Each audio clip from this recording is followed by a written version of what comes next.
webcast is Significance of GST on Tax Audit and Statutory Audit. So the webcast is organized by MGA, in which we are going to discuss the significance of GST to be conducted for financial 1920 for tax audit and statutory audit. For this, in our panel, we have CA Suresh Kumar Mittal with us. He is practicing for more than 30 years. His areas of practice covers both direct and indirect taxation, statutory audit, internal audit, and bank audits. He is empaneled with government for conducting special GST audit also. He is ex-executive member of Delhi Sales Tax Bar Association and ex-secretary of FTAP. He has contributed various articles in journals and have delivered lecture at number of platforms. We also have CA Ashu Dalmia with us. He is the managing partner of AAP and Company. He has been working extensively in GST training, consultancy and litigation in India and handled VAT implementation projects for mid and large corporates in Saudi Arabia. He was special invitee to Indirect Tax Committee for ICAI for year 18-19. He is faculty in ICAI to train professional for GST in India and VAT for UAE. He has co-authored the book with Taxman and other publishers.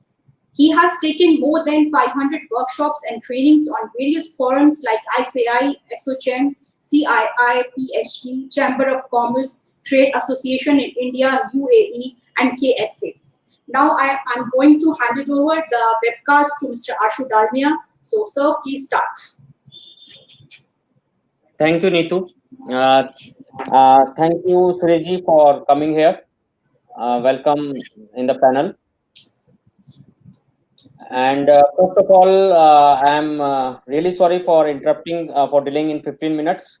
There was some internet error, so there was a disturbance into that.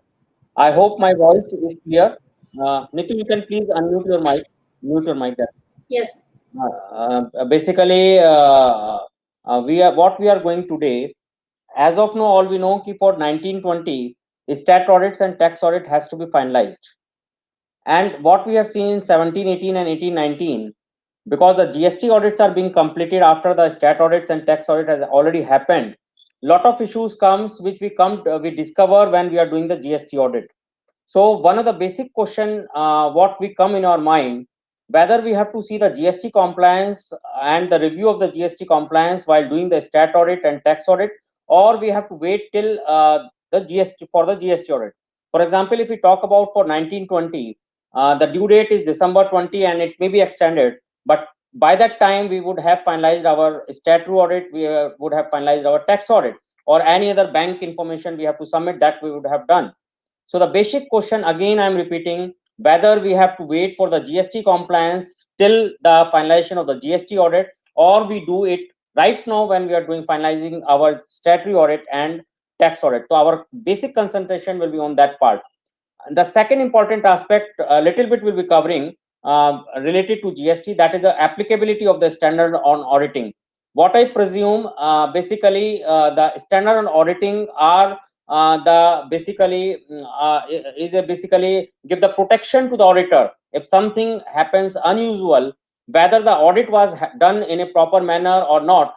The standard auditing gives a cover to protect us. Yes, we have done in a proper manner, we have taken due care if we have done the things following up the standard auditings. So basically today we are going to cover two things. First, I am trying to demonstrate that we have to complete the GST audit before doing the stat audit itself. Though legally we may fill the form afterwards in December, January, whatever the time is, but technically speaking, it should be done before the finalization of the stat audit or the tax audit. Number two aspect, we'll be discussing few standard auditing, and we will see the relevance from the point of view of GST. Our whole discussion is related to GST. We are not going to discuss what is the statutory requirement, what is the tax audit requirement, but how the GST is going to impact and what are the points which are reflecting. Yes, GST has to be seen before we are going to discuss that point in first part. In second part, we will be discussing certain practical case studies. Few case studies we have developed based on our experience, and the few of the queries we have got from the on our mails or on the messages. So starting with basically, if we start with the presentation part, So basically, we are going to discuss the significance of GST in statutory and tax audit. सबसे पहला जो important aspect है, what we are doing when we do the stat audit, what we are doing, we issue an audit report, because ultimately the outcome of our stat audit report or the statutory audit or the tax audit is the issuance of the report. If we see the issuance of report, what it says, I am taking the relevant para only. What we say we have done the audit as per the information and explanation to given to us, and it gives a true and fair view. That is the important part. What we are certifying, what we are giving in our report, the books of accounts and the financial statement gives a true and fair view. The other part, I have just taken the relevant part of basically of our report we are issuing. The other important part, what we write in our report, we have conducted our audit in as per a standard on auditing specified under section 143 subsection 10, and what we also certify that we believe that the audit evidence has been obtained is sufficient and appropriate to provide a basis for audit opinion on the financial statement. So two very important aspect, three important aspect. Number one, हम अपनी report में दे रहे हैं कि जो हमारे financial statements हैं वो ट्रू एंड फेयर व्यू दे रहे हैं. Number two, what we are specifying, we have followed the standard on auditing while doing the audit. Number three, we are saying we have obtained the sufficient and appropriate audit evidence to form our opinion. So that we have to keep in mind in all our discussions कि हमने standard auditing को follow up किया है, we have followed those things. Now going to standard auditing 250, what it says, the auditor shall obtain sufficient appropriate audit evidence regarding compliance with the provisions of those laws, the regulations generally recognized to have a direct effect on the determination of the material amount and disclosures in the financial statements. What is the important point coming out of the SA 250? कि जब auditor audit कर रहा है तो उसको उन सारे laws और रेगुलेशंस को देखना है जो कि उसके फाइनेंशियल्स के ऊपर मैटरली इंपैक्ट डालते हैं. Now coming, we try to link it with GST. Basically, when we talk about the GST, if you are dealing in 28% item, 18% item, or 12% item, what I feel, if you take the impact of the input tax credit and impact of the output tax in that way, generally and maximum cases, the materiality will be there. The GST amount will be materially affecting our financial statement. And when the GST amount is affecting materially to our financial statement, as per section 2, as per standard auditing 250, any law which is materially affecting our financial statement has to be reviewed. The compliance has to be seen by the auditor, and that we have to keep in mind. So fundamentally, keeping in mind the audit report we are giving, and SA 250, the auditor is required to see the compliance of the GST law while performing the attesting function or performing the statutory audit report under Companies Act, or the even I say will the tax audit report. If we see what the report we give, we give the key audit matters, whatever the key audit matters are there, they are communicated to the management, they are communicated to the reader of the report. So what will be the key audit matters? Suppose I am dealing in a product which is taxable at the rate of 18%, but the company or the management is charging only 12%.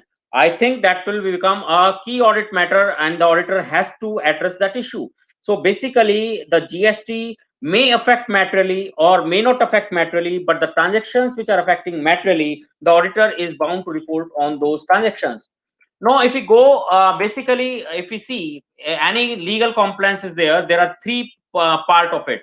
One is the management, second is the auditor, third is the user of the financial statement or the government in the form of the revenue. So basically, the management is responsible to maintain the records, to prepare the financial statements, to protect or safeguard the assets of the company. But ultimately, the auditor has to review those things. Primary responsibility always lies with the management, but ultimately the auditor has to see if those has been complied fully from that point of view. Management and the board of directors, if we talk about the companies, are responsible for financial reporting process, whatever the mechanism is developed for that purpose, they are responsible for that purpose. Now, in our report, what we say our objective is to obtain reasonable assurance whether the financial statements are free from material statement. Reasonable assurance is a high level of assurance that is not guarantee that the audit was conducted in accordance with the standard of auditing. Always detect a material statement when it exists. Basically, as an auditor, when we are doing the audit or when we are giving the opinion, when we are giving the report, what we are presumed ki there will be reasonable assurance when we are giving, yes, it is a true and fair view. There should be reasonable assurance, yes, they are free from material statement. There cannot be absolute assurance, but reasonable assurance should be there. And whether the assurance has been reasonable or not, how it will be determined? It will be determined on the factor whether we have followed the relevant standard on auditing or not. And coming from the GST perspective, again, GST will be making a material amount or material contribution in our financial statement. So we'll have the major impact in this scenario also. Now, when we come to the auditor responsibility for the in respect of the audit of the financial statement, what they have to do, they have to take a professional judgment. They have to maintain the professional inspection through audit, and they also we this is part of our audit report. You just go back and see we are writing in our audit report. Their function is to identify and assess the risk of material misstatement in the financial statement, obtain the audit evidence that is appropriate to provide a basis for our opinion. That means we have to obtain the audit evidence when we are giving audit report. Yes, it is a true and fair view, or we are giving certain observation into our audit report. There should be audit evidence for that purpose, on what basis we are doing it, or on what basis we are saying the true and fair view. So in that case, all the material amount should be considered. The auditor has to assess what can be the risk of the material misstatement, whether, for example, GST perspective, whether it was taxable and I have taken exempted. So there are a lot of issues we will discussing while doing the session. Also, there can be a lot of issues into GST also, where auditor has to look into and go into the transaction whether the material or the amount reflected by the assessee is appropriate or not. For example, take one example, like in GST, there is a when I am doing the export of services. In that case, what happens? Either I can I am not charging the tax because I am exporting against LUT, or I charge IGST and apply for the refund. But it is applicable when there is the export of services. And for export of services in GST law, there are certain specific conditions. Technically speaking, there should be 5 conditions for that purpose. The supplier should be in India, recipient should be out of India, payment should be received in foreign currency, or if there is amendment, any recognized currency which is recognized by the RBI, and place of supply should be out of India, and the person should not be merely distinct establishment as per explanation to section 8 of the IGST Act. So in that case, unless until all these 5 conditions are met, it cannot be place of supply. In number of cases, it may happen, if you go and review, where the place of supply will not be falling out of India, that will be falling into in India. Even the people maybe, or the your assessee or the taxpayer may not be charging the tax, or maybe exporting against LUT, that means not paying the tax to the government. But when we are finalizing the balance sheet, when we are signing the balance sheet, is it our responsibility to see that or not? I think that will be, because there is an inherent risk that I have not paid the taxes, but I was liable to pay it. If it is apparently available on record, then I have to see it and I have to deal in my report accordingly. I have given one example. It can be number of examples. To practical case studies also, we will try to understand those things. Auditor has to evaluate the appropriate accounting policies so that the accounting estimates are disclosed properly. For example, and the audit, their revenue recognition. Revenue recognition, technically speaking, the GST law has a specific time of supply provisions. In our accounting standards, we have standards to describe when the revenue has to be recognized. As an auditor, what the role of the auditor comes, whether the appropriate policies has been adopted for the revenue recognition or not, because that will impact my 9C reconciliation also. From that, I can also judge whether the GST time of supply provisions has been complied with or not. So appropriate accounting policy, use of the accounting policies, and the reasonable of the estimate also becomes relevant, not only from the accounting point of view, but also when we are doing the GST reconciliations. From, because GST reconciliations, when we are doing, or we are evaluating whether the all portion GST has been paid or not, my recognition of revenue as per my accounting policy may also impact my GST calculations to some extent. Now, auditor has to evaluate the presentation, structure, content of the financial statement, disclosures, and whether the financial statement gives the fair representation or not. Basically, what is the importance of this clause? Basically, what is important, when I told initially also, there are three part of my thing. Number one, there is a management or who is preparing the books of accounts, the auditor who is certifying or giving the audit report, doing the audit, and the third is the user of those financial statement. When auditor has given the report or auditor has audited the things, in that way what happens, the value of the financial statement becomes big relevance. So from that point of view, what is required to be seen by the auditor, whether the statements have been, whether the disclosures have been appropriately made or not, whether it has been disclosed in the way it should have been or not. Because what will happen when, as an GST auditor also, I will make a reconciliation with 9C, with my books of accounts and GSTR 9, where if my financial statements disclosures are not appropriate, my accounting policies has not been disclosed appropriately, then that reconciliation may not given the actual picture, or it should have been the way it should be. Now, materiality is a concept which is very important in the financial statement. If we materiality can be looked at individual level or at can aggregate level, because materiality will be dependent upon now lot of factors. Because if something is material on which I can change my decision, for example, you are going to buy a share, and if there is some disclosure in financial statement which will impact the going concern effect of the company, then you may not be going for purchase of the shares. For example, take one example. The client or the taxpayer has, in example, take an example where the taxpayer has not filed the returns, let's say for 12 months or last 18 months. What will the impact? Impact may be his GST registration may be cancelled. There may be risk of continuity of the client, because unless until I have the GST registration, I will not be able to undertake my commercial activity. So there are my materiality concept will be dependent upon what is the matter, because it may be amount wise, it may be small, it may be big, but effect or the consequence can be measured. So materiality will be dependent upon what will be the user's impact, that means how the users take it for the purpose of making the decision. Then any item can be material or cannot be material. Materiality can be based on the magnitude or the quantum or the nature. So basically, when we are doing the audit, then what we have to see when we are planning the scope of the audit, then the materiality concept has to be keep in mind. And if anything is material, that should be properly reflected in our financial statement. Now there are certain points we have taken which we are reporting in our audit reports, and this is very relevant for the purpose of our GST compliance also. Take one by one. Number one, what we certify in our report, we certify that the company is maintaining the proper records showing full particulars, including quantitative details and situation of fixed assets. Because when we are purchasing the fixed assets or we are disposing the fixed assets, there is a liability of the GST on that purpose. So whenever we have the fixed asset register and there is a addition or deletion from that fixed assets, the matching of the GST compliance can be done from that.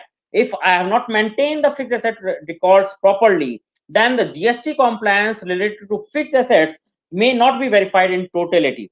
So that is the important point. When I'm saying yes, the records of the fixed assets has been maintained properly, obviously I can link my GST compliance or the GST payments along with those fixed assets. I can see whether I have taken the input tax as per the provisions or not, or if I have disposed the fixed assets, whether I have paid the taxes or not. Similarly, there should be verification of the fixed assets, because fixed assets should be in the record if I'm taking the credit on those things.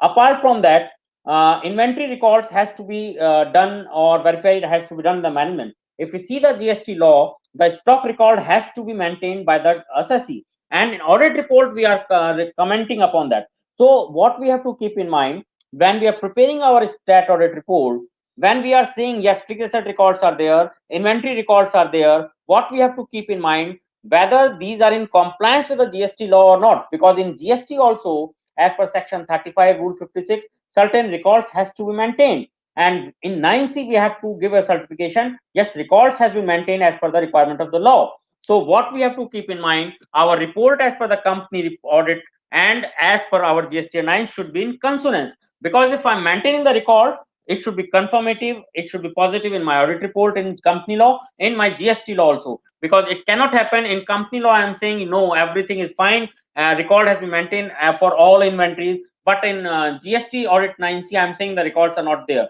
So we have to be careful when I am doing my stat audit. I have to ensure yes, those records are proper and also in compliance with the GST law. So these things we have to keep in mind when we are doing stat audit. So what the point I'm trying to make first, because in company audit report we are giving a specific audit report. In audit report we are giving a lot of information, either positive or negative. What we have to see actually whether those things are there or not, so that tomorrow when we are complying with the GSTR 9C, we are in consonance what we have given in audit report for the company law purpose.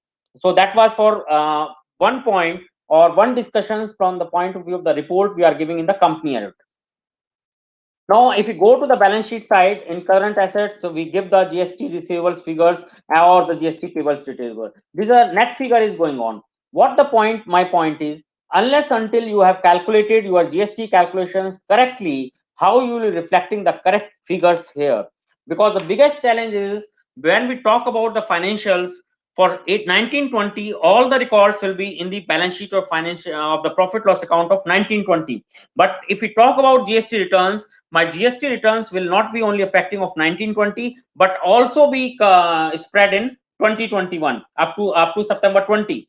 So the biggest challenge becomes when I am giving a certain figure into my balance sheet, either payable or receivable of the GST, that is a net figure that I have to make ensure that is as per my GST calculations, which I am going to show in my GST returns finally 9 and 9C also. So if I am not doing that exercise before my finalization of the GST, my tax audit or stat audit, there may be variance or there will be material variance. The figure I am showing in balance sheet, and ultimately I am filing in GSTR 9 and 9C, and that will pose a big challenge later on while doing the in the form of assessments or the departmental audits. Now coming to, there are certain audit report requirements in tax audit also. Again, we have to give the whether the GST numbers of the person we are giving. We have to give what is the any refund amounts we have taken in that way. We have to give a reconciliation of our basically GST on and treatment of their stock records, and one record that they have has been kept abeyance, because in that we were asking for the expenditure and the GST link, but till it is for the next year, it is till it is not in operation. Just I am skipping that part because this is as equivalent to my audit report under Companies Act, because as I am certifying my balance sheet and profit loss account in companies audit, similarly I will be also certifying if I am doing the tax audit. Now, when we doing the audit under Companies Act, there are certain requirements of the CARO, and then we are doing the CARO reporting. There are certain points which we have to give, that we have to keep in mind. So we will taking certain important point for that purpose. First of all, we give the declaration for the statutory dues. The first declaration we give the statutory dues is whether the company is regular in depositing the undisputed statutory dues of the GST or not, and if something is more than 6 months is outstanding, whether we are giving or not. So first of all, what we have to disclose something undisputed statutory dues. That means management is agree, yes, it has to be paid. You are as an auditor on the same page that it has deposited. Whether all those has been deposited or not, on regularly or not, that has to be given here. So if I'm delaying in my returns, payment of taxes, that has to be reported here. Unless until I compile all the things, I will not be able to judge it, and I will not be reporting here properly. If I have not deposited properly, if I am not regular in depositing, that I have to give here. Basically, there are certain points which has to be reported in CARO. It is on the I'm not discussing all the points, but where certain points are impacting our GST, we'll be discussing on that. Basically, these are the transactions where it will be the CARO reporting is done. but we'll be touching upon certain aspect, like some fraud has been done, then that has to be reported as per the CARO. When we are saying the fraud can be in various format. That can be misappropriation of the assets or the goods. When we are saying the misappropriation of the assets, the example can be the cash sales has not been accounted for, cash may have been misappropriated, stock records may be deliberately tampered. So what is our auditor's responsibility here? The auditor has to design his audit program in that way. If something is big or material should come in picture, if it is available on records in that way. So if I have verified my internal control systems, I am satisfied on that, that's point. But if I have not done the audit as per essays, I am not able to satisfy whether I have verified the internal control systems or not. It will be very difficult for the auditor to sustain in these situations. If there is a suppression of certain transactions, goods have been sold but not recorded, I have not reconciled I have not, like in audit report I have to say whether the records of the inventory has been maintained or not. Practically the inventory records are not there, and tomorrow there is some misappropriation of the goods, then it may be the challenge. So basically what is the point here? The fraud can be, when we are talking the fraud, that means there is an intentional something is done wrong, either it involvement of the management or without involvement of the management. The auditor's role is, if something is apparently available, should see that and report accordingly. Examples can be, there can be misrepresentation in the financial statements, there can be falsification of the records and documents, there can be fictitious journal entries, or there can be some window dressing. So when the audit has been done, auditors should design the program in that way. If something is inherently available, apparently available, should come into the picture of the auditor.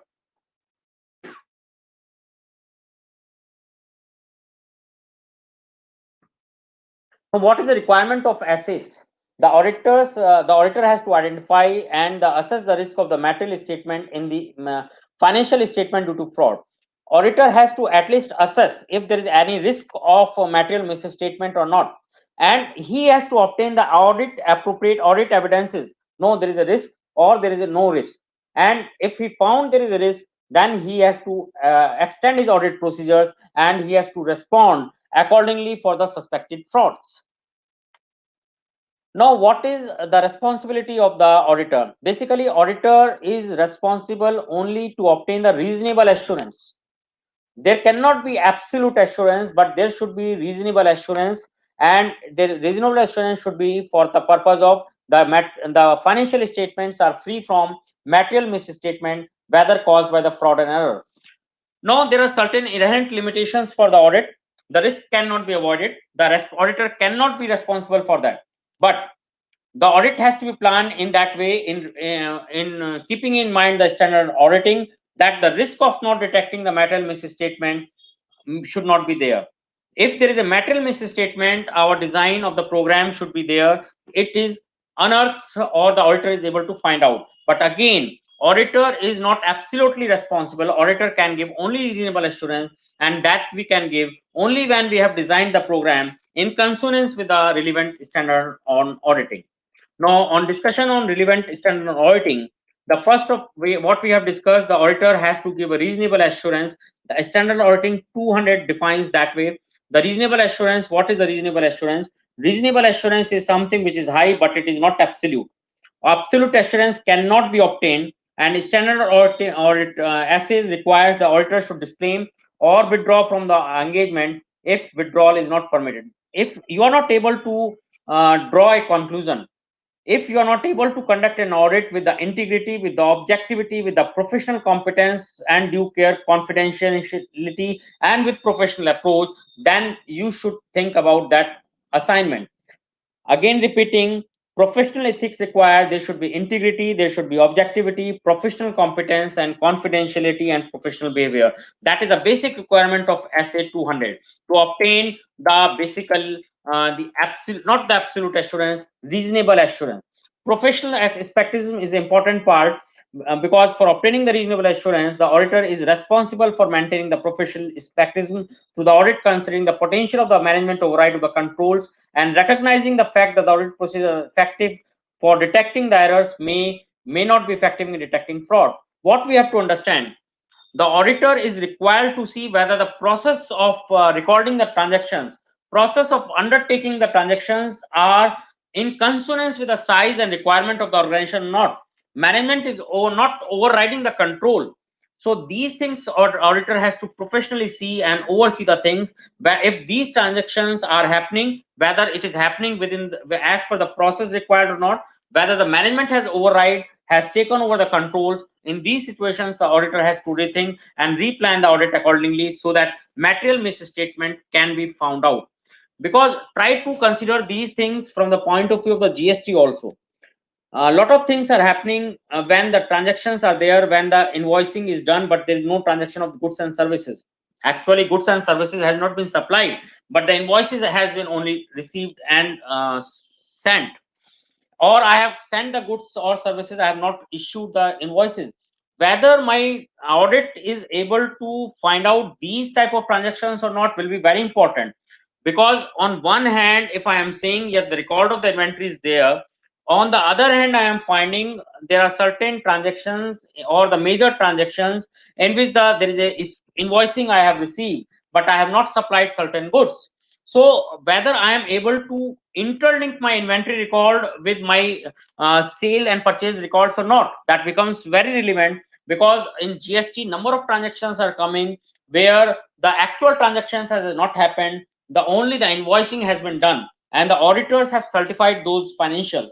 So as an auditor, it becomes very important in those cases whether we have designed our program in that way that such type of frauds or errors can be found out or not. Because if we have designed our program in that way, then it is not found, then it is not the serious case.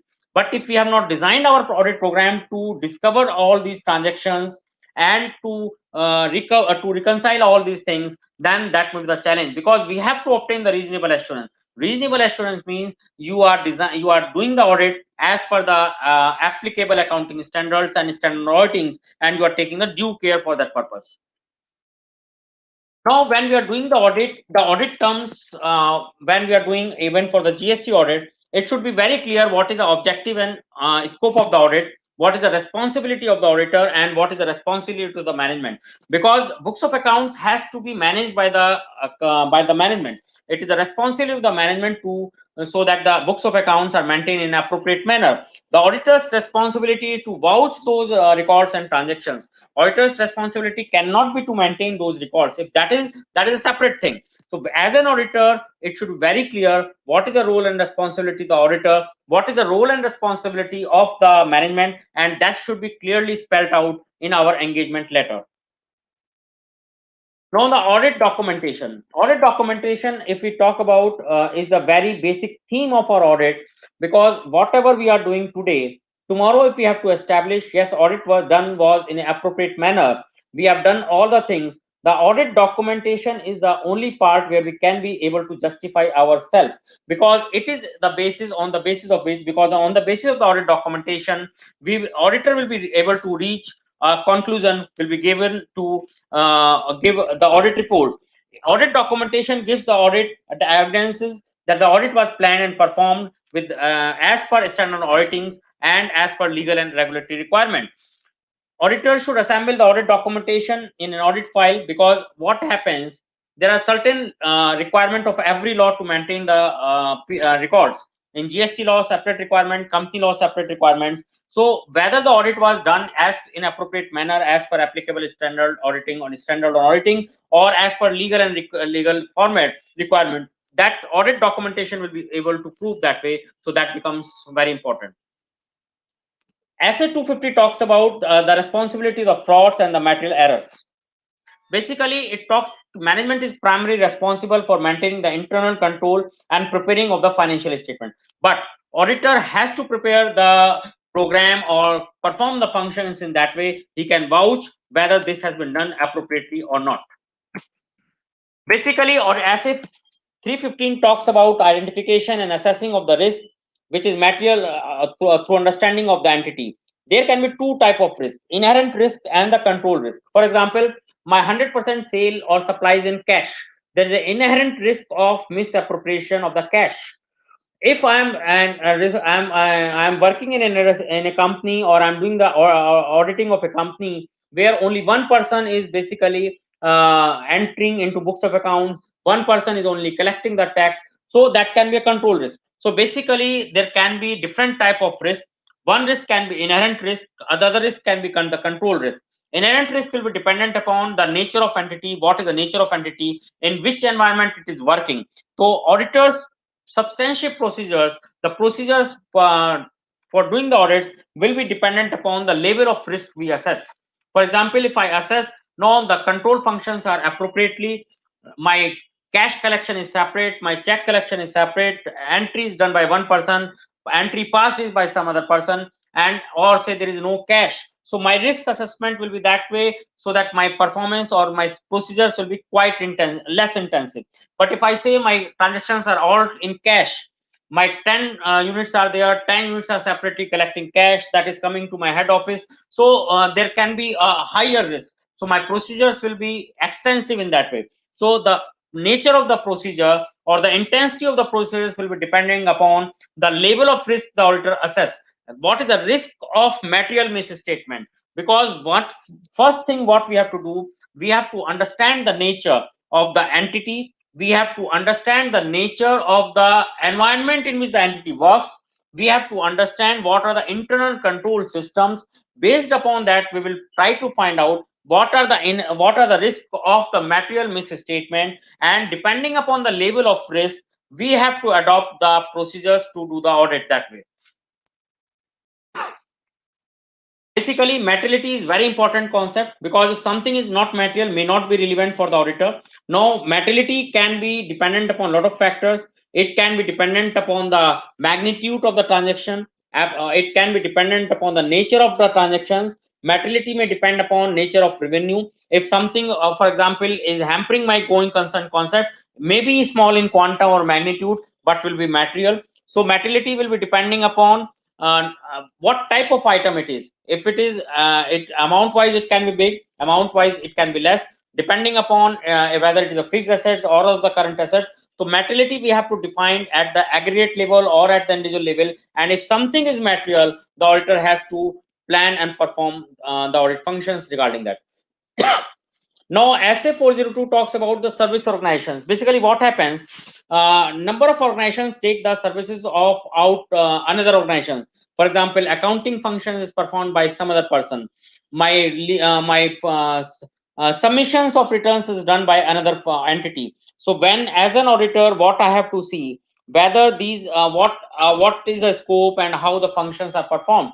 If it see from the GST perspective, if my accounting is done by a separate entity, my operations are done by separate entity, what I have to see whether the third party organization is able to capture all the transactions or not, whether there is a system in place so that all the transactions are recognized and communicated to the third party service organization. If that is not the case, there is a risk of avoidance of some transaction. So that becomes very important. Whenever the service organization services are taken from third parties, what is the arrangement level of those service organizations, and what are the systems inbuilt, so all the things are reported and appropriately. From the auditor point of view, it becomes important. From GST point of view, it becomes also important, because if all the transactions are not reported properly, it will affect my GST calculations, computations, and compliance at the end of the day.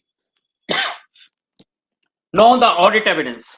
Audit evidence is very important aspect from the point of view of the auditor, because if something has been done and there is no misstatement, we should have the evidence for that purpose. Now, as per SA 250, the level or the confidentiality on the audit evidence depend upon the source of the audit evidence. If something is obtained independently, then that becomes a more reliable source. For example, I have taken the confirmation from my debtors and creditors externally.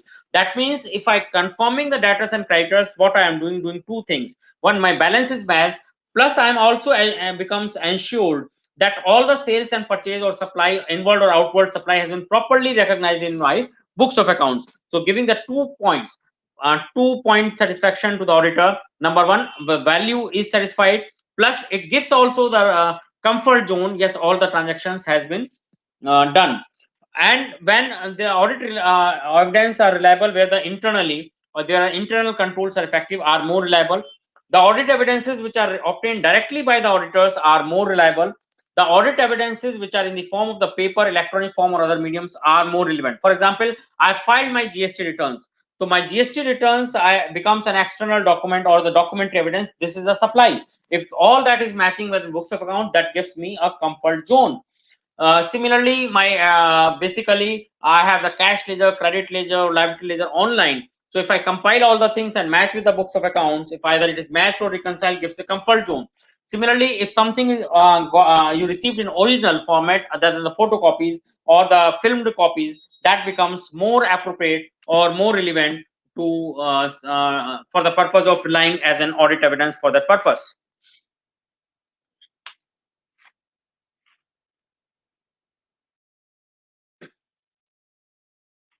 Then analytical process. As of now, in today's environment, this is the most relevant at standard auditing, because practically you cannot vouch 100% transaction unless until specifically required. So analytical procedures gives insight,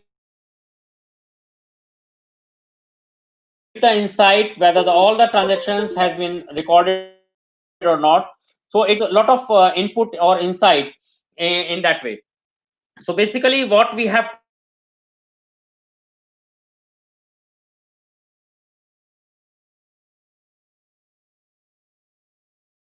and it is an interstate supply. IGST has to be charged. If I'm charging IGST, then it's fine. If I'm not charging IGST, I'm charging CGST, SGST, there is a liability for me to pay IGST later on. Now, the first analytical procedure requires whether the place of supply is correct or not. So in that way, if we analyze the GST number of our recipient in number of transactions, maximum number of transactions, through analytical tools, through Excel tools, through audit tools, whether those requirements of place of supply has been fulfilled or not, to determine determine the nature of supply, whether it is interstate supply or intrastate supply.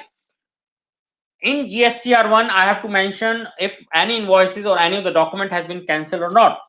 Through analytical procedures from the beginning to the end, we can see and compile and see whether all the invoices have been reported or not. Is there any missing invoices or not? Because if number of invoices missing are substantial, then as an auditor, there should be alarm. I have to see why it is missing, whether it is appropriately cancelled or it is not in record at all. So analytical procedures is a very useful tool as of now, as in today's environment, for the auditor, not only to see whether the transactions has been reported correctly or properly or not, even for GST compliance point of view, because ultimately it will affect our financial statement also. So while doing our stat audit or tax audit, while we are vouching the transactions, instead of going to the vouchers, we can verify the transactions through our analytical procedures. For example, take another example. In doing the tax audit or doing the statutory audit, vouching or the verification of the expenses becomes very important aspect. Before GST, there was no option other than to verify the invoices. Now in GST, what is happening? My expenses are appearing in my GSTR 2A. In GSTR 2A, I get all the major information related to that invoice. I have a template ready-made Excel sheet available in different format is available in soft copy. What are the expenses has been incurred by the entity, and I can easily vouch through my GSTR 2A, because in audit evidence, what we have understood, if something is obtained independently, if something is received from outside, becomes more relevant. If I have verified my expenses or inward supply transactions with respect with taking the help of GSTR2A, that gives a better comfort zone for the auditor. Yes, the transactions has been done appropriately and has been recorded appropriately. Because if we talk in GSTR2A becomes the issue whether the credit has to be taken or not. But I take in a reverse way. That is the one fight we have to do, whether the credit can be taken or not. That all we discuss it. But I think there is a major beyond point, beyond that major point. in my 2A, if some expenses are incurred and are appearing, in that case, I can say, yes, the expenses have been booked appropriately. Take one example. Let's say in my books of accounts, the total expenses incurred are coming as 20 lakh of rupees. But when I download my 2A, it is coming out 18 lakh rupees. So I can verify 18 lakhs, and for 2 lakhs, I can take the management view. I can go into detail why it is not appearing. I can justify myself whether the transactions have actually happened or not. I can take the help of my inventory record. I can take help of my fixed asset register. But take the opposite case. In my 2A, it is appearing on 20 lakh rupees. Sorry, in my appearing 20 lakh rupees, but in my books it is 15 lakh. For example, in particular GSTN, or say at entity level, we take the bigger figure. I have booked the expenses of, let's say, 2 crore rupees, but in my GSTR2A it is coming as 3 crore or 2.5 crores. From ITC point of view, you can justify, yes, you have taken the correct ITC, but whether you can say books of account has been made appropriately unless until you have gone into details, because you have apparent on record the expenses of the company should not be less than 2.5 cr, but the company has actually booked the expenses of 2 cr. There can be 2-3 positions into it. Number one, the GSTN number has been mentioned wrongly by the person who has filed GSTR1. For that, we need management representation. We need confirmation from the third parties to the extent. The another possibility may be the companies has done the cash expenses. So when the companies has done the cash expenses and has not been reported into our financial statement, I think that should be the concern for the auditor, because before GST law, no such facility was available. But when the GST has come, GSTR2A is not only the medium to see whether the input tax credit is as per Rule 36(4) or not, but what I see as for the purpose of the auditor, for the purpose of the tax auditor, statutory auditor, or GST auditor, 2A is the medium through which the auditor can verify and certify, yes, the expenses has been booked appropriately and within the range, within the limits. If something is not matching, that should be gone into detail. If we are not going into detail, I think we are at fault for that purpose.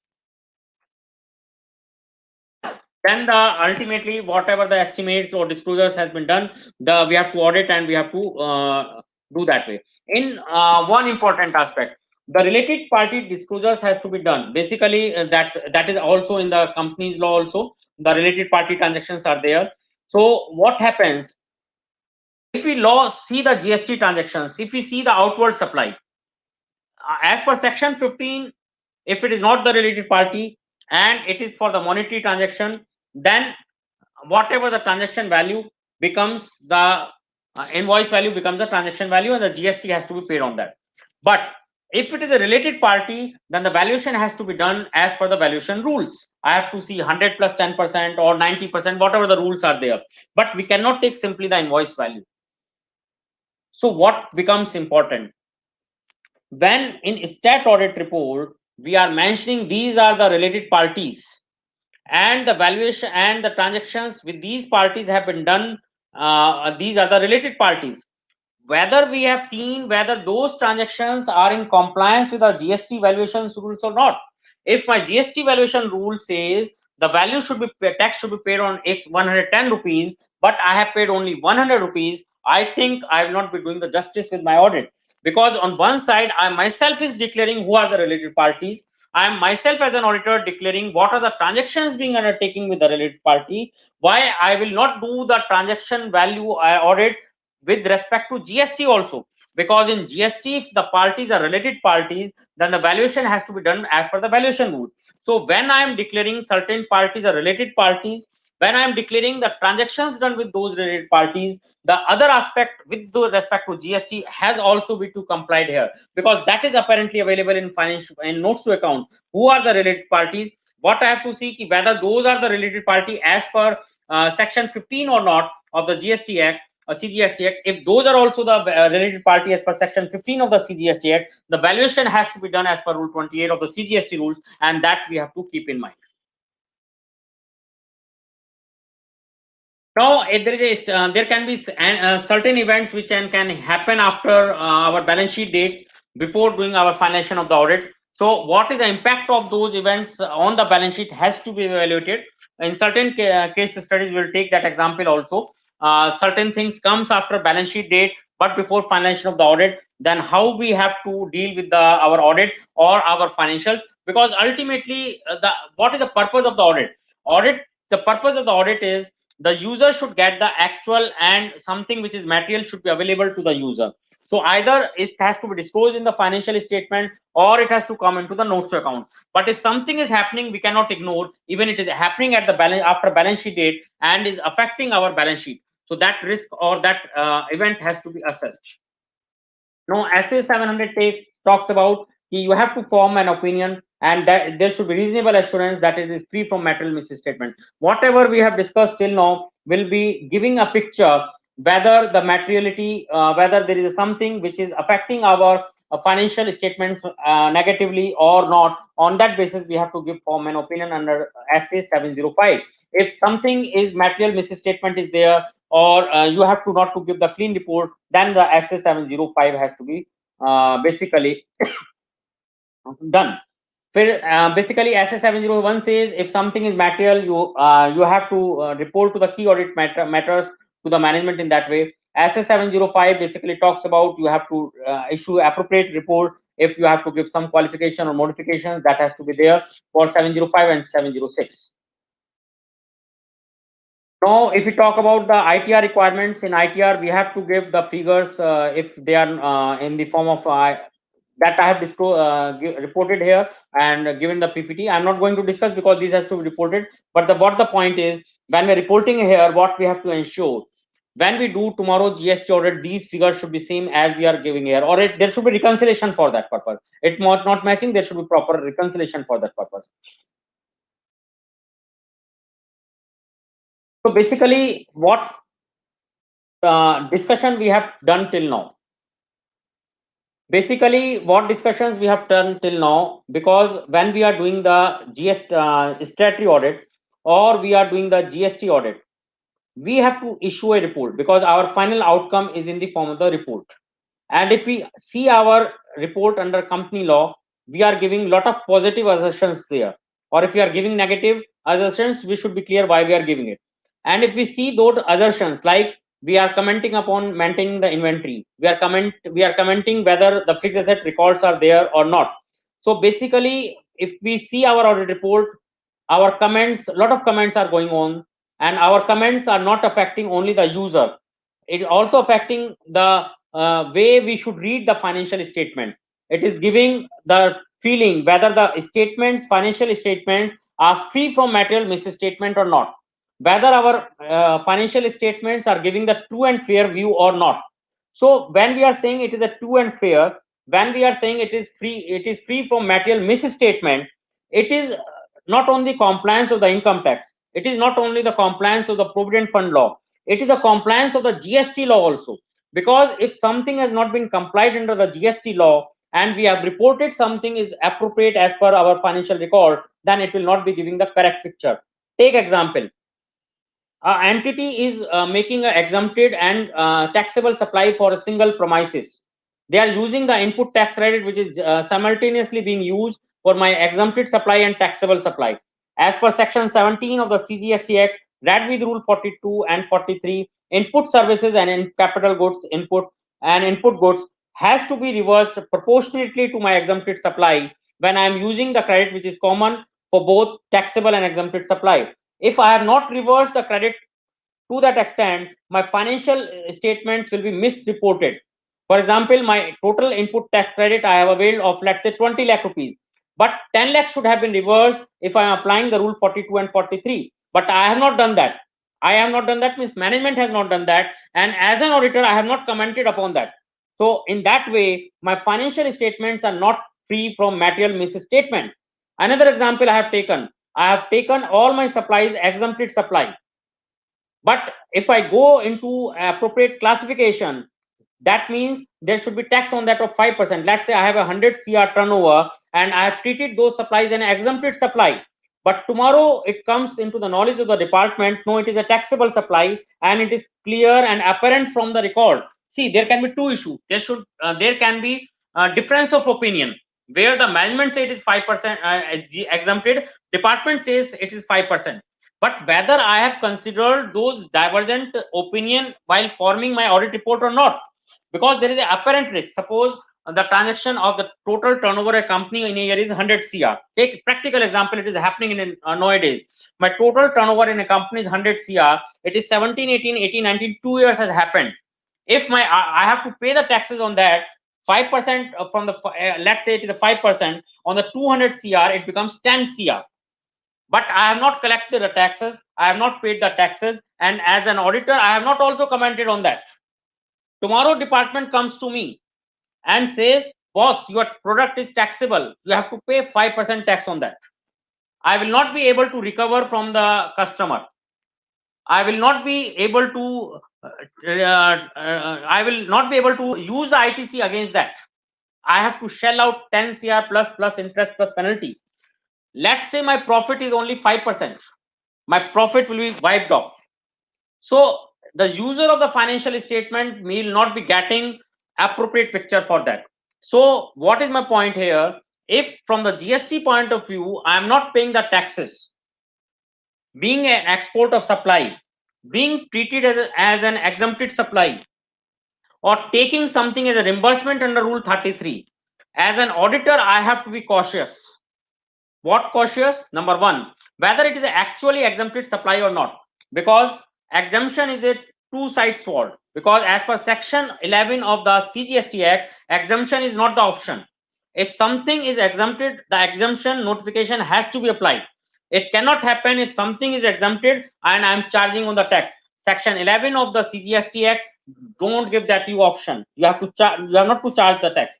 But if you are taking the exemption, then you have to doubly ensure you are following strictly as per the condition of the exemption notification. So as an auditor, what the responsibility of mine? My responsibility is there whether I am fulfilling all the conditions of the exemption notification or not.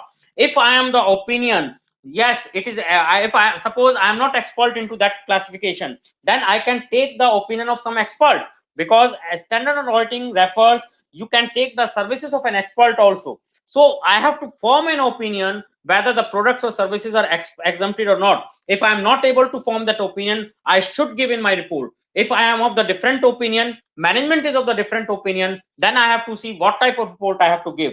But if I am not doing that functions, I will be failing in my duties in that way.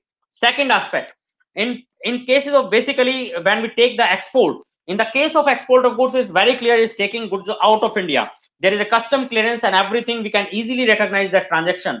But when we talk about export of services, initially I have discussed there should be 5 conditions. The 5 conditions, what are the 5 conditions? There should a recipient should be out of India, supplier should be in India, place of supply should be out of India, payment should be received in foreign currency. So if the place of supply is falling in India, it should not be export of services. So as an auditor, if I'm not paying the taxes, treating certain transaction as an export of services, even I'm not applying for the refund, whether I have vouched all the 5 conditions or not. If I have not vouched all the 5 conditions, and tomorrow department comes to me and say, boss, this is not the export of services, this is a services which is because the place of supply is in India, then the tax liability at the 18% will arise. And I think any of the organization will, it will be difficult to sustain if after, because in 73-74 the time limit is 3 years and 5 years. After 3 years or within 5 years, the department comes to me and for the 4 years or 3 years charge the tax from me or 18% on my whole of the transaction. I think it will be very difficult for the any of the organization to sustain. And what is the basic thing for any of the accounting or any of the financial things? Going concern is the basic assumption, and if I'm not able to sustain, the basic assumption of the going concern is badly affected that way. So as an auditor, I have to see that aspect. The third aspect what I've discussed is the Rule 33. If I am taking certain thing as a reimbursement, I am not paying the taxes on that, because as per Rule 33, the taxable value becomes 0. But the conditions under Rule 33 are very strict. As an auditor, what I have to see, if I am collecting certain money on the pretext of reimbursement, whether the Rule 33 conditions are fulfilled or not. If the conditions of Rule 33 are not fulfilled, the taxability on those transactions will arise. And if I have not paid the taxes today, the tomorrow liability will arise. Again, the concept of the going concern may be affected if the volume is high. So what is my point here? If I'm not charging the tax, then I have to be careful. If I'm charging the tax, I have to be careful that appropriate taxes has been charged. Similarly, when talking about the ITC, because the input tax credit becomes the cash for me, because I'm not paying the taxes to the extent of the ITC claim to the government. If that ITC becomes inadmissible to me tomorrow, that amount has to pay to the government with interest and penalty. That will be impacting my financial statement. So if ITC has not been taken appropriately as per the requirement of the law, because as per Rule 36 there should be certain documents, as per Rule 16 and Section 16 and 17, certain conditions has to be met out. If those conditions are not met out, Rule 42, 43 has not been fulfilled, in that case what will happen, my claiming of the ITC may not be sustainable tomorrow, and that will be impacting my financial statements also. So that we have to keep in mind, either from the output tax point of view or input tax point of view, everything is affecting my financial statement. Everything will be affecting my GST compliance also. So I have to be careful by finalizing the basically financial statement. Now, last aspect of my presentation, basically the impact of I will not be discussing in detail all these aspects, because in the last webinar we have discussed in detail about GSTR 9 and 9C. So basically, when we are doing our stat audit or the tax audit, what we have to take care, our books of accounts, our GSTR 3 and GSTR 3B, GSTR 1, and our income tax reports either matching or are in reconciliation. That process we cannot postpone for the at the time of GST audit, because if something has to be reflected, should be reflected in basically our financial statement. And that is also apparent from the press release of the 3rd July by the Government of India, where they have told GSTR 9C is a reconciliation between books of accounts and GSTR 9. Why this is told? Because when you are doing a reconciliation with the books of accounts, it is presumed all the compliances has been done while preparing those audit reports, while auditing the financial books. So if all the compliances has been done at that point of time, 9C becomes my reconciliation. If all the compliances has not been done at that point of time, then it becomes a challenge how to reflect in my 9C and 9. That becomes a challenge. And for 9 and 9C, I'll request everybody, if required, you can see our basically the previous webinar where we have taken a lot of case studies, how to reflect in GSTR 9, how to reflect in GSTR 9C from that purpose. So basically that was discussion from my side, and today discussion was basically related and was when we are doing the tax audit or stat audit for 1920, don't ignore the GST compliance. What we are supposed to do, or we generally do at the time of GST audit, at least do those reconciliation at the time of stat audit and tax audit, because that will ultimately impact or affect my financials, my tax audit reports, my financial statements, and my main report also to that extent. So that was all over my presentation from my side. And basically now we will go for the queries to discuss it, and for that purpose Suresh ji is also with us to discuss the queries. Yeah, Neetu. Thank you so much, sir. The session was so informative. So let's move to query. So our first query.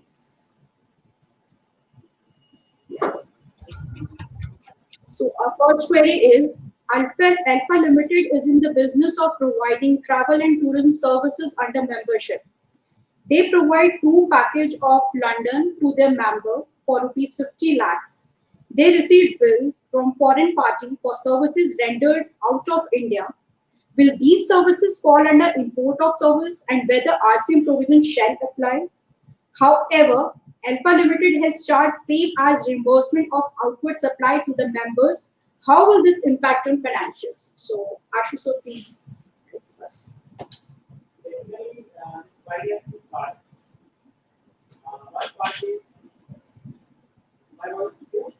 So, unmute, please unmute your mic.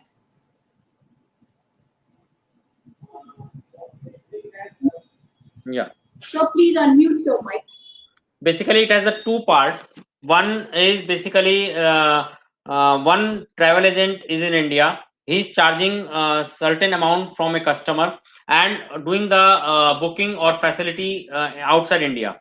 So whenever the transaction is between the travel agent in India and the customer, both are in India, that services will not be subject to import or export, and the GST will be applicable. But when the services are being taken from outside India, between the travel agent and the main company, the dependency will be what is the nature of the transaction. If the transaction, let's say, the hotel booking, then the place of supply will be falling out of India. That may not be import of services. But if it is not basically the hotel booking, any other services, and falling into general clause of the section 13 of the IGST Act, then the place of supply will be the recipient place, and in that case, accordingly, it will be determined whether it is import of services or not. So what is important to determine the import of services from this transaction? Who are the recipient and who is the supplier? If the supplier is in India, if my place of supply is basically what I have to see. If for the purpose of the import of transaction, supplier should be out of India, recipient should be in India, and the place of supply should be in India. If those things are not met, that will not be import of transactions, and the RCM may not be applicable on that. Sureshji, if you want to add something, please. Far as this part is concerned about the import of the services, that is okay. And one more thing I would like to add over here, that in case, like if suppose Alpha Limited is supplying services to its members, the concept of mutuality is not going to be applied here. So it's a, yeah. And in this case, this is an outright supply to the members who have taken the service of foreign trip, and this is subject to the levy of the GST on the same.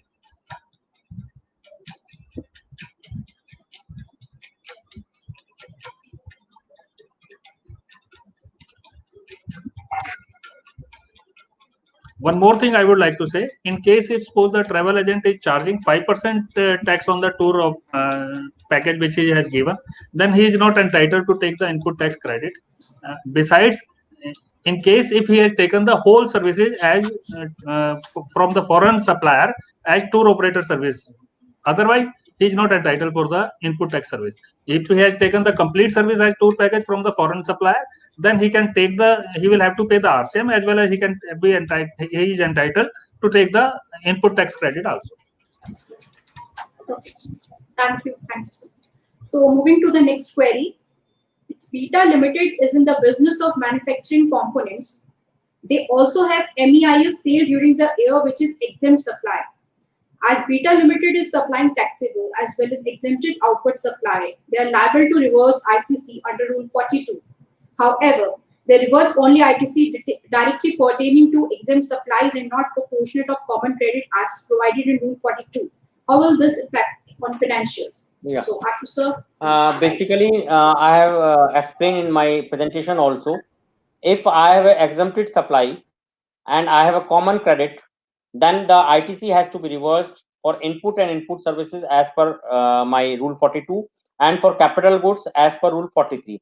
What is important here, what we have to understand, when we apply Section 17(2), our input tax credit has to bifurcate into 3-4 parts. Number one, the input tax credit which is directly related to my taxable supply, that will be fully allowed subject to Section 17(5) and Section 16. If something input tax credit which is directly related to my exempted supply, that will not be allowed fully. But if some credit is common credit, which I cannot bifurcate how much is pertaining to my exempted supply, and which I am not able to bifurcate how much is pertaining to taxable supply, then the Rule 42 has to be applied, and Rule 43 for the capital goods. One important another point, when we are talking for the purpose of Rule 42 and 43, meaning of the exempted supply. Meaning of the exempted supply is given basically in Section 2, subsection 47, that talks about either where there is a nil rate of tax, or exempted under Section 11. That is basically subsection 47 exempted supply. But for the purpose of Rule 42 and 43, the meaning of exempted supply is extended. What is the extension of that? Take the formula for that purpose.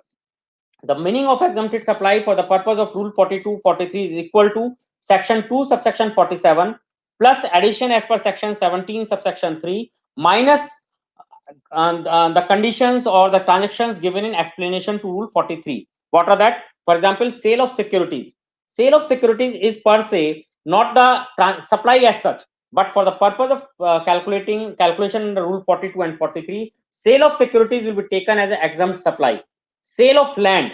Sale of land is per se not the exempted supply, not a supply per se, but it will be treated as exempted supply for the purpose of applying Rule 42 and 43. Interest on my FD. That is my exempted supply. They have given an exemption notification. We can fight whether it is a supply or not for the purpose of Rule 42 and 43. And for the purpose of exemption notification, that is in the exemption notification, but will not be treated as exempted supply for the purpose of Rule 42 and 43. Ocean freight.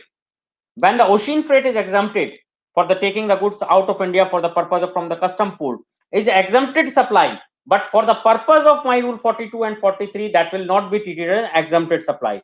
So what is my point here?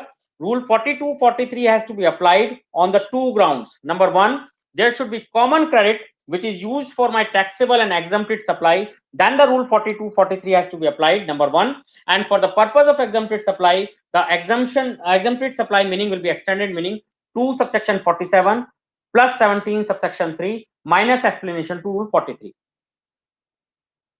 Suresh, if you want to add something. Perfect, sir. Perfect. So, moving to the next query. TPL Limited has head office in Maharashtra following centralized payment mechanism. TPL Limited has two registrations at Delhi and Karnataka. Head office has availed certain common services like audit services, training and seminar expenses, advertisement expenses, legal expenses, insurance charges, and bank charges on payment of GST. However, such services shall be used at both the location, Delhi and Karnataka. However, company has not followed the cross-charge mechanism in financial year. How will this impact financials? Yes, Ashu, sir, please explain. So please unmute. Surajji, you want to take it? No, you can take it, please. Okay. Basically, this is a very pertinent question, especially for the service organization, because whenever there are certain functions are performed by the head office to the branch or branch to the head office, as per the GST law, they are the distinct person, and we have to identify the functions performed by each of the office. If any of the office is performing the function for another office, then we have to do the cross charge. Technically, law the term is not in the law. That means the invoicing or the tax, we have to charge the tax. We have to raise the invoice to another office. Now, coming to the valuation, because the distinct person, valuation has to be done as per section 28. If they can, that is fully taxable services they are providing, ITC is fully available, any valuation can be done. The challenge becomes when the services are being exempted supply. In that case, it has to be cost plus 10% or whatever the Rule 28 is saying. So, technically speaking, if one office is providing services to another office, yes, cross charge has to be done, invoicing has to be done from one office to another office, and the valuation will be done as per Rule 28 of the CGST rules. Sureshji, if you want to add something. Yeah, in this case, in the case of cross charge between the distinct persons, in case if the distinct person to whom we are raising the invoice is eligible to take the full credit of the invoice, in that case the valuation, whatever the invoice is raised by the assessee who is raising the invoice, that will be treated as the open market value of the transaction. In case if suppose you have not raised the invoice at all, then the department may come and they will take the Rule 30 into picture, and they will calculate it at the rate at the value plus 10% and will raise the demand accordingly. And at that time, in case if you have not raised the invoice initially, then you will have to pay the tax. You will not be eligible for the input tax credit, as well as you will have to pay the penalty and interest also. Yes, yes, sir. So next query is ABC Limited is a manufacturing company registered in India and the head office is situated in Mumbai. Company has factories located in Gujarat, Delhi and Madhya Pradesh. ABC incurs expenses from head office centrally and all invoices are addressed also to the head office. This results in accumulation of credit. So what is the impact of this? So, Basically, this is related to ISB registration. What we have to understand, as per section 24 of the CGST Act, if you are acting as an ISD, you have to take the mandatory registration. ISD means any person, any office of the supplier of the goods and services which is receiving the invoices for the services which have received by another office. It is for the services only. That means services are received at the Bombay office, but the invoices are at the Delhi office. Then the registration of the ISD has to be taken mandatory. So if I'm not done that, I am doing two uncompliances, two losses to me. Number one, I am required to take the registration as an ISD. I have not taken. That is the first non-compliance. Second, if I have taken the invoices at my head office for the services pertaining to Bombay office, then the Delhi office cannot utilize that ITC. That we have to be ensured. Because in ITC, what I feel, in GST law, like in accounting, there is a matching concept. In ITC, we have to apply the matching concept. That means the ITC which I am using at my office, in any of the office like Delhi office, Mumbai office, whether the output supply pertaining to that ITC is done from that office or not. If that is not done from that office, I feel the taken and the availment of the ITC will become the challenge. So in that way, if the services are received at the head office, invoices are received at the head office for the services received at the branch office, the head office will not be able to utilize that ITC. For that purpose, ISD registration has to be taken, and the invoices through ISD invoices, credit has to be shifted to basically Bombay office on the same month. And one more thing, this cannot be done through the cross charge, because cross charge is applicable when the services are performed from one office to another office. It is a service where the services are being received from a third party.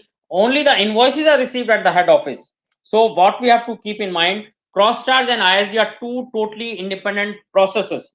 Cross charge is not at all defined in the law. This is like a normal supply from one office to another office, but ISD is defined in the law, which is mandatorily when I'm receiving the invoices on behalf of my branch office, I have to take mandatory registration. I have to distribute that credit mandatorily through ISD invoices on month-to-month basis.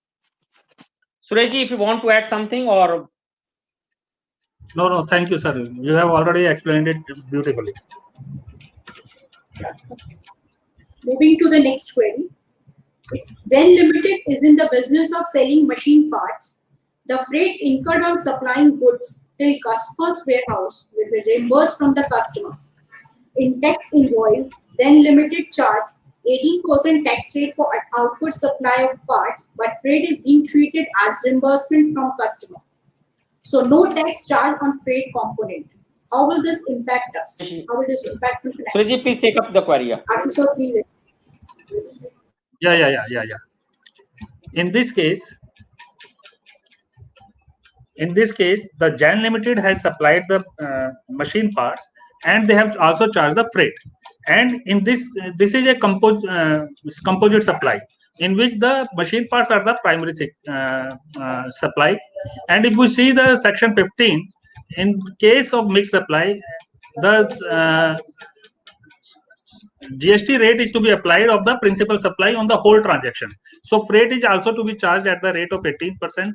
And in case if suppose we have not charged the GST on that, the department will definitely recover it from us, and the auditor should take note of it.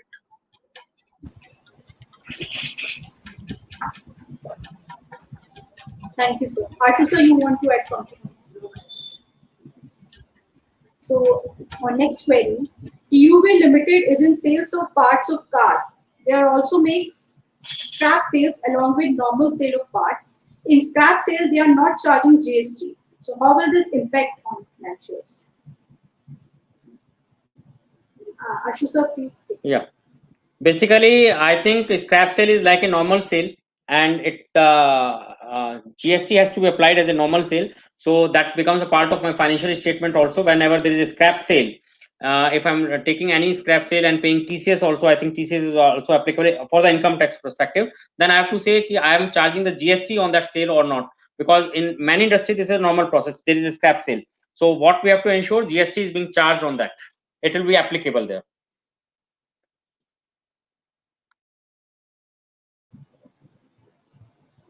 So, moving to the next query. Its purchases of financial year 18-19 is rupees 4 crore. GST input taken on the above at rate 18% of rupees 72 lakhs. All ITC matched with GSTR 2A. It is noted that full payment in respect of above supplies was not made within 6 months of purchase. 60 lakhs paid in 18-19 and balance 20 lakhs paid in 2019-20. against the above supplier bills. Party is not yet in a position to pay the balance amount to the supplier, and it may take 1 year for the balance payment. How is it be dealt with? Number one, if the above default section 16(2)(d) shall be reported in GSTN 9C for financial year 18-19 or 19-20, since default committed in financial year 19-20. So part one should be covered, right? Nice.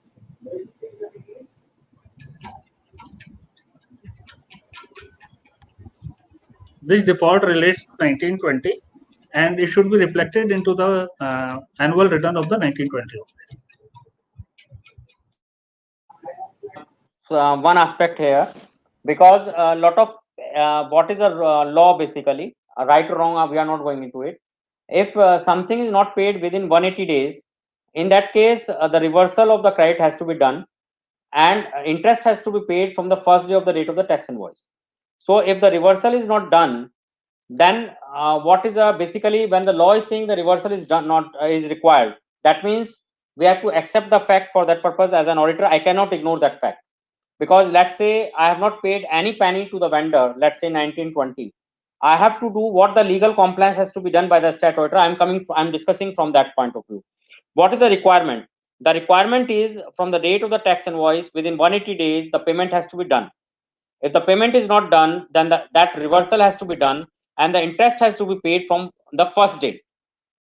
That is the law, and it is applicable for goods and services both. It is not applicable when this is schedule 1 supply or a certain supply on which the valuation is paid under section 15(2)(b). That means some addition is done, but actually I am not taking the money from the vendor. But in normal situation, if I'm not making the payment 180 days, ITC is not allowed till I make the payment. So as an auditor, as we do in financial statement, aging of 1 year more than 6 months, that is not enough. We have to do at the invoice level, at the tax invoice date, whether it is paid within 180 days or not. If that is not done, two compliances have to be done.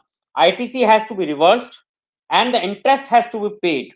If the management is not ready to do that, as an auditor, I have to quantify that. If it is not possible, I have to mention I am not able to quantify and what's the reason. If I am able to quantify, I have to see the materiality impact. If that is affecting materially my financial statement, I have to modify my audit report accordingly. So what the point coming here, it is not related to only whether the ITC is available or not. That is the one point. But the second point is, if the ITC is not available, interest is payable, how I am reflecting into my financial statement. This is also related to transaction which is occurring after balance sheet date, but before signing of the balance sheet. For example, transactions were done in the January 2020. I am signing the audit report in September 2020. There may be a lot of transactions for which the 180 days was not expired on 31st March. But 180 days are expired when I'm signing the balance sheet date. So basically, when we go to the AS4, Accounting Standard 4, for the purpose of the event occurring after the balance sheet date, which may affect the balance sheet or which may not affect the balance sheet, in my personal opinion, this is the item which is affecting my balance sheet. Obviously, I have to see the materiality concept, because if I see the vendor is not going to be paid for another 1 year, the ITC, total ITC will not be available to me for the 1 year for the altogether. And when the department will demand from me, again, the my viability of operations may be questionable. So if I'm not disclosing in my financial statement, what I feel, it should be adjusted with my financial statement. If not adjusting in financial statement, at least the note to accounts, it should be disclosed. The impact should be disclosed, so the reader of the financial statement could adjust that thing. Because try to understand, in certain industry, my ITC is approximately more than 90% of my output tax, and my output tax is 18 or 28% of the total transaction value. Take an example, if my turnover is, let's say, 100 CR, and I am saying it is 18% tax, then 18% becomes 18 CR. I am paying the taxes through my input tax credit, and I am using, let's say, 90% of the tax. 90% tax means more than 15 CR tax, that way, approximately 16 CR. So if 16 CR is not available to me, my profit may be converted into losses. My operational viability can go away. So as an auditor, I have to pinpoint that thing. In certain industries, this point can be very major point where my profit can convert into loss. My cash flows can be majorly affected. my basic assumption of going concern may be adversely affected, because if I have to pay 15 crores, I will not be able to sustain that way. My business model is not like that. But I have not paid to the vendors because of any reason, because of the contractual obligation, because I don't have money. There can be n number of reasons, but the GST law is clear that tax ITC will not be available. So what the point I wanted to convey here, ITC will not be available, interest has to be paid. But as an stat auditor, what I have to see, whether it is a material or not, number one. To see whether it is a material or not, I have to do the calculation, tax invoice level, aging has to be done. And if it is a material, and if it is, there will two parts. 180 days expiring on 31st March, that has to be reflected into financial statement. As per my understanding, there is no doubt about it. But if something is happening, 180 days are expiring after 31st March, but before signing of the balance sheet date, then we have to see the accounting standard 4 and take a call. In my personal opinion, if it is a material statement, it should be affected it should be reflected in my financial statement. And if I'm not reflecting in financial statement, at least it should be disclosed in notes to accounts with my calculations. And if it is affecting my going concern assumption, then obviously I have to amend my report, modify my report as per SA 705 and SA 706 accordingly. Sureji, if you want to add something into it. Yeah. I would like to ask one thing. Basically, you see, the moment, suppose it is relating to 1819 and 19 within 1920, 180 days expires, and I have not made the payment, and the amount I am supposed to reverse. But at the same time, when it became my liability to reverse it, I got a right to get the credit in future date. So Yes. a asset is created against the liability at the same time. So as far as my assets and liabilities are concerned, I don't think my liquidity or my working capital calculation, etc., get affected. The only thing is the interest payment which I am going to make, that is going out of my pocket. And going concern concept, I 100% agree with you that it because of the amount you see in the industry. Suppose 90% ITC we are using, it can affect. But at the same time, we should acknowledge it. We are on the other hand, we are charging from the customer also. ITC though is I'm not I would not be able to use, but my going concern should not be affected because the output liability I am supposed to charge from the customer. Suppose I am purchasing goods worth rupees 100 rupee and I am selling it at 110 rupee. So in that case, I would be able to collect from the customer 128 rupees, 128 rupees. So going concern concept also, I personally feel would not be affected. Sir, I will add one point here, because what happens practically when we are selling the goods, basically my calculations are dependent on my ITC and all the aspects.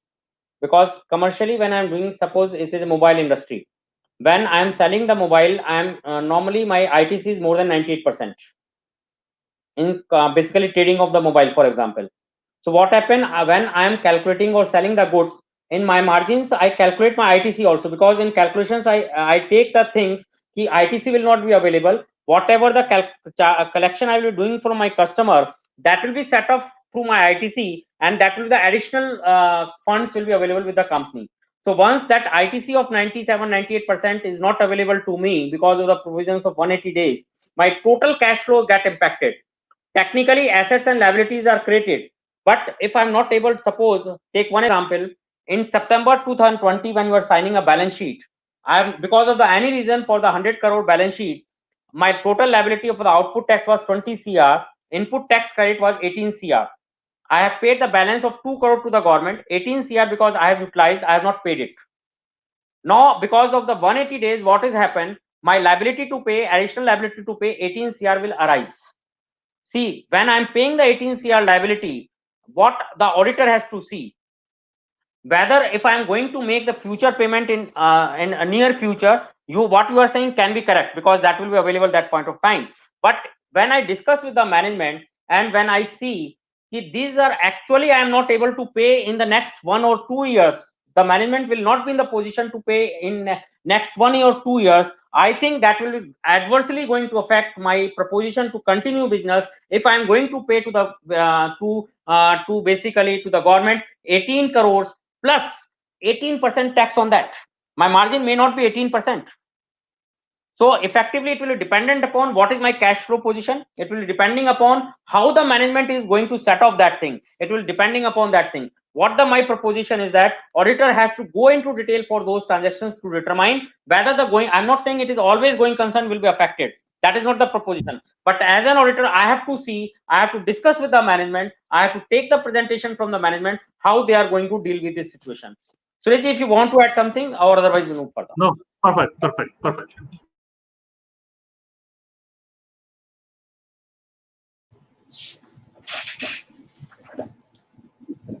So our next query is, ocean freight is liable for reverse charge under GST when goods are imported into India. Ocean freight is separately charged in invoice also. At the time of custom clearance, GST paid on entire invoice value, including ocean freight, at the applicable rate of GST on said goods imported. Whether it is enough compliance of RCM provisions for ocean freight and how it will impact on financial statements. So, Ashu sir, please explain us. Surajji, if you can take it, unmute please your- take it. I can further. Yeah. Ocean freight is liable for reverse charge as per the notification under IGST Act. And though there are rulings from the High Court, from Gujarat High Court, there is a ruling in Mohit Minerals Private Limited, and from Rajasthan in the case of Clay Craft India Private Limited, in which the High Court has declared this as ultra virus, and but the matter is now with the Supreme Court. And since the matter is with the Supreme Court and we don't know on which side the Supreme Court will decide about it, so in my opinion, we recommend our clients to deposit the RCM on the ocean freight and claim the ITC on the same.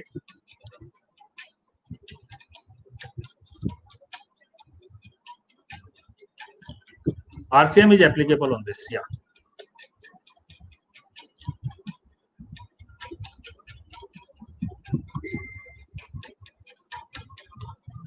Need to unmute your mic. Ashu sir, you want to add something in this? Or No, you can. Yes, that's perfect.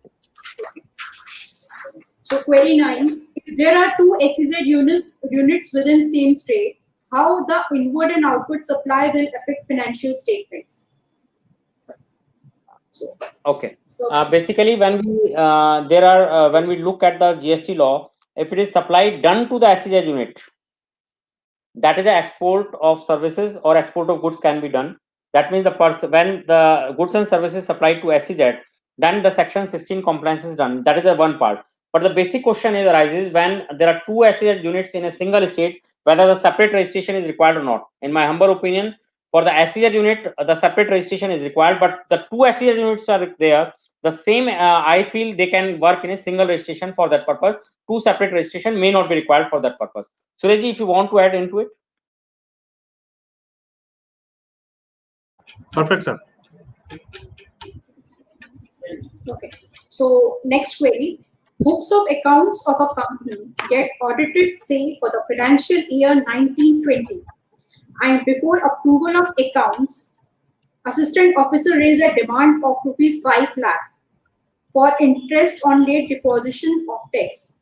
Determine how will it impact the financial statement. In fact, I had discussed in detail while discussing the 180 days, so you can skip this and move forward. Yes. Okay. So for next query, ABC has executed work contract services in Nepal where the consideration is received in INR. The dealer has wrongly treated it as export of services and filed 3D by declaring it as export of service with payment of tax paid out of ITC accumulated. Kindly discuss its impact on distributor. So Suresh, You see, in case of export of services, as we have already been discussing, there are 5 conditions which are to be fulfilled. And one of the conditions was that the realization of the services should be into the foreign currency. But there was an amendment made on 27th of October 2017 in this regard, in which it has been the services to Nepal and Bhutan particularly, in those cases where we are receiving the remittance in the INR, they have been transferred, they have been reclassified as exempt services. And though in case of exempt supply, the ITC is not available, but in this case, the ITC credit was allowed to the supplier so as they can stand into the competition in the competitive market. Later on, from 1st February 2019, there was an amendment into the definition of the export of services, and now the remittance in INR from the services, supply of services to Nepal and Bhutan is also been considered as an export of services. But in the case which we are discussing, the SSC has already treated it as export of service before the amendment was made, and it was an exempt supply at that time and not export of service. Though he has made the payment of tax and he has shown it as the refund means amount refunded receivable from the department, but in this case also the amount is refundable from the department as excess payment of tax. The classification is wrong, but the balance sheet, if you say the asset side, this amount should appear, so it will not have any impact on the balance sheet, except the classification of the refund in under which category it's showing, that is to be corrected. Thank you, sir. So moving to next query. This is from Satyanarayan Agrawal from Jaipur. If a dealer having turnover below 1 crore did not file GSTR 9 in 17-18, since it being optional for him, but accidentally paid CGST, SGST instead of IGST for the sales in July 2017, and that too in two parts, one part in 17-18 and the other part in May 18, then what should he do since the time limit for filing GSTR 9 for the financial year 17-18 has expired? What should we suggest? So, Please take it up. Guide us. Suresh, please take up.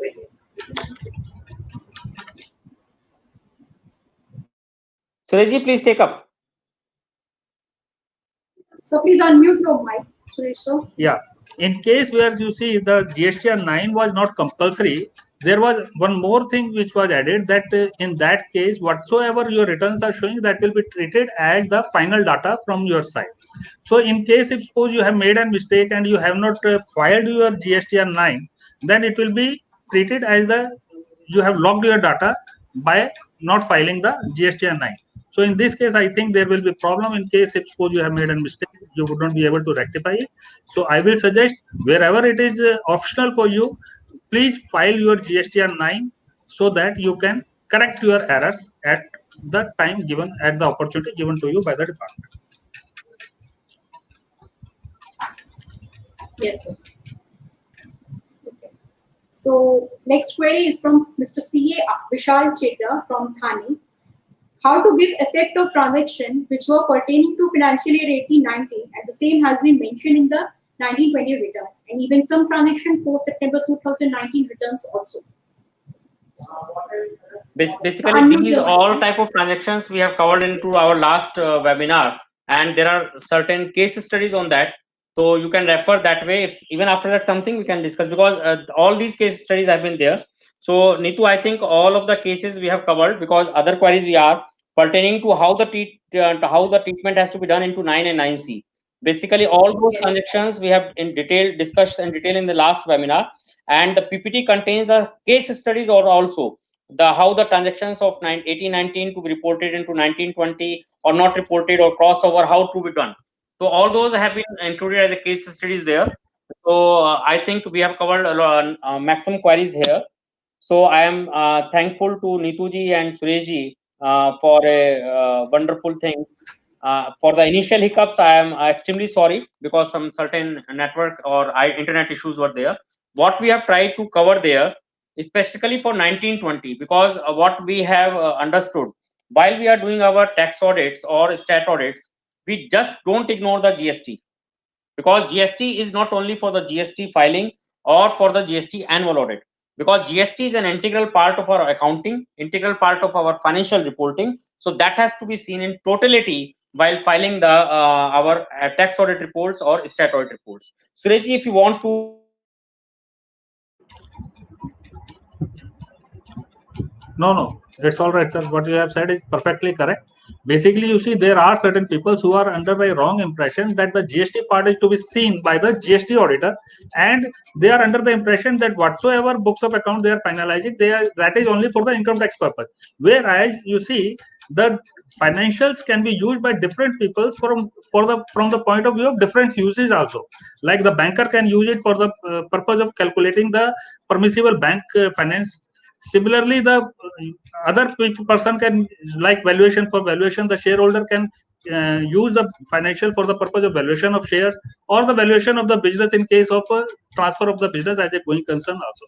So the responsibility of the auditor is from all the corners. So he should be very careful while you see completing the audit, that he should cover all the laws and the all the kind of, you see, allowances or disallowances which can be there, and all kind of liabilities which can be there while finalizing the balance sheet. And it is not that the GST auditor will be the only person who will be responsible for any error which is being found by the department later on. The statutory auditor is also equally responsible for that. That is to be taken care of. So it is the you see, the at the time of finalizing the balance sheet for the 1920, the GST compliances are to be checked at that time itself. That is the only idea of this seminar. Thank you. Thank you, Ashuji, for giving me this opportunity. Thank you, Neetuji. Yes.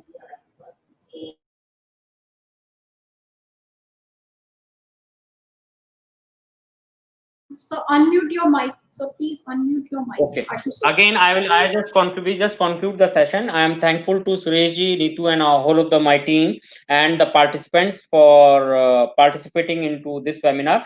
And we will be sharing the PPT, and the YouTube link is there. So if you have any questions apart from that, you can share with us, and we'll be happy to share the things, because the ultimate purpose that as a co-brother or in the profession, we should be careful while doing the attestation function in our tax audit and stat audit.